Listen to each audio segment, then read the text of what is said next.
Hello everyone, this is Nitpicking Nerd, and this is my review of the first few episodes of Obiwan Kenobi, which really should have just been called Kenobi, since he doesn't even go by the name Obi-Wan anymore. Almost everyone calls him Ben and not Obi-Wan, so they should have just named it Kenobi. And I think the show is not great, but not terrible. There are a lot of good moments, there are some moments which are not that good, which could have been done much better, and most of it is just kind of okay. Most of it is just average. And one of the weaknesses of the show is the weaknesses of the villains, who seem kind of pathetic most of the time. And that is something that will probably get better later on, especially when Darth Vader shows up. I hope it will not be just in the last episode for one episode, maybe it will be more than that. I hope so, and hopefully they'll do him well at least. So we have all these Inquisitors who have one job of hunting Jedi, and yet they're so terrible at that job. They constantly let the Jedi run loose and run away because they're busy infighting among themselves. And is that Michael Burnham from Star Trek Discovery?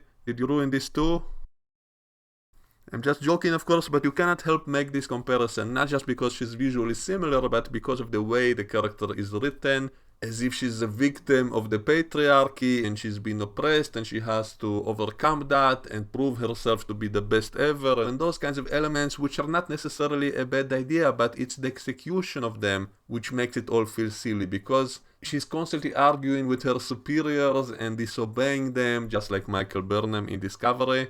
And her superiors are actually dumb and she's the smarter one, but it makes all of them look stupid because they're constantly infighting and letting the Jedi run away without being able to catch them. They could have postponed their argument among themselves after they capture the Jedi, but no, they constantly do it when they're on the verge of capturing one of them, and then they let them escape. And so it makes all of them look stupid and incompetent, and it ruins all of them because all of them seem pathetic as villains as a result. And also, her becoming the main villain is kind of disappointing because those other Inquisitors looked much cooler in a science fiction way, because they are all kinds of aliens with unique costumes and something special about them, and yet she just looks like a regular human from Earth of today with an attitude and all of that, and that's less interesting compared to if they just had some weird alien or even a robot or some kind of a strange character who is a villain. Would be just more interesting in my opinion. So that's a disappointing thing about the show. She's probably one of the younglings we saw in the first scene from Order 66, and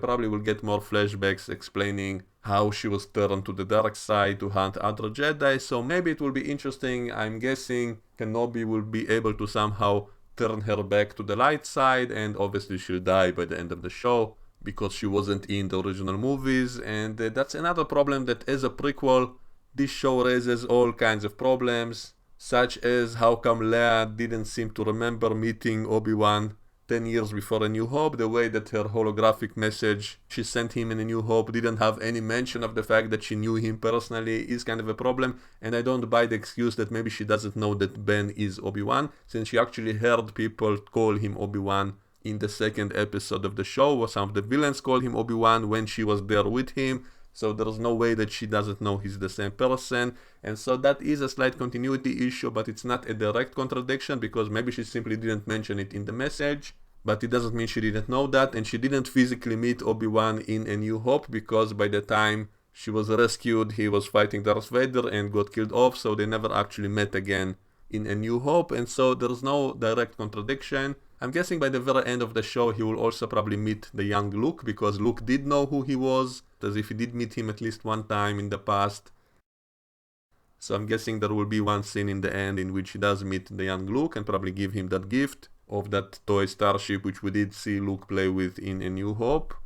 And another continuity issue is that Kenobi didn't know that Vader was still alive in this point, and he did know Anakin is Vader because he saw that back in episode 3 when he saw that hologram of Anakin kneeling to Sidious and Sidious calling him Darth Vader, so he does know that Anakin became Vader, but apparently he thought he died on Mustafar and never heard about him running around the galaxy and hunting Jedi. I guess Tatooine doesn't have any internet connection, so he simply didn't follow any galactic news and never heard any rumors about a Darth Vader running around until now. So again, it's not a direct continuity mistake, and maybe it's even better this way because it's more dramatic, because we get to see his reaction when he learns Anakin is still alive, so maybe it's worth it. And it will also be a problem later on when they actually meet and fight, will that not create a problem with the dialogue in A New Hope when Darth Vader says that finally we meet again, the circle is now complete, when I left you I was the pupil, and now I am the master, and so why would he say the circle is complete if they met another time somewhere in between, when he also wasn't his pupil anymore? So the dialogue in A New Hope will seem kind of fishy, knowing that they met some other time again. On the other hand, it's also an opportunity to fill some other continuity gaps, because in Return of the Jedi, when Luke was talking to Vader trying to get him to go back to the light side, Vader told him, Obi-Wan once thought as you do, implying that at some point in the past, Obi-Wan also tried to convert Vader back to the good side and failed, and yet we never saw that in the prequels. They were just fighting for half an hour on that lava planet, and we never saw Obi-Wan trying to convince Anakin to go back to the good side, and so that's a continuity mistake which existed anyway. So maybe in the show they can fix that by having at least one scene of Obi-Wan trying to get Vader to come back to the light side, and so if we see that, then maybe I can forgive the other continuity issue, because at least they will feel some missing continuity gap in another place. So it will be a slight problem with that whole speech about completing the circle if they had met before, but if they write clever dialogue between them, maybe even that can be fixed. For example, if Obi-Wan tells him, you're still a pupil, and I still have much to teach you, something like that, then maybe it will fit the dialogue of what Vader told him 10 years later in A New Hope, when he says, when I left you, I was indeed a pupil. Maybe, Obi-Wan teaches him one final lesson somehow and escapes, and, something like that, that will leave some kind of lasting impression on Vader, and maybe that's why Vader will have the dialogue that he does. And so it all depends on how they write it in this show. Hopefully it will be good and epic, and also it could explain how Vader was so calm in A New Hope, because if that was the first time he ever saw him in 20 years in which he was suffering because of what Obi-Wan did to him, and so shouldn't he be extremely angry and irrational, and yet he seemed kind of calm, and so maybe he took out most of his anger in that other meeting that we'll see in this show, and that's why the next time he will meet him, he will be more composed and relaxed, because it's simply yet another rematch, and it's not the rematch after 20 years, because they actually had a much more aggressive one that we'll see in this show, hopefully. And another point I wanted to raise is young Leia being in the show, and again I think the problem is in the execution, not the idea itself. The idea of Obi-Wan going on a one-off adventure with Leia is not a bad idea, because again it doesn't directly contradict what we saw in A New Hope, and obviously he cannot do that with Luke, because Luke cannot know that he's a Jedi and all of that. He only met him once or a few times in the past and doesn't know he's a Jedi until A New Hope, but Leia technically can know that. So in a way it's a cute idea, but again the execution is problematic, because they cast a young girl who is cute and all, but her acting is not that believable, especially in all the action scenes of her running away from the villain so easily, and they're being unable to catch her again makes the villain sympathetic, and especially the trap they set up for Obi-Wan. All of this plan to kidnap her was simply to get Obi-Wan to come to her, and yet when it finally happens, the trap they set up for him is so pathetic and laughable, since they know that he's supposed to be one of the greatest Jedi of all time and all of that, and yet what is the trap that they laid out for him?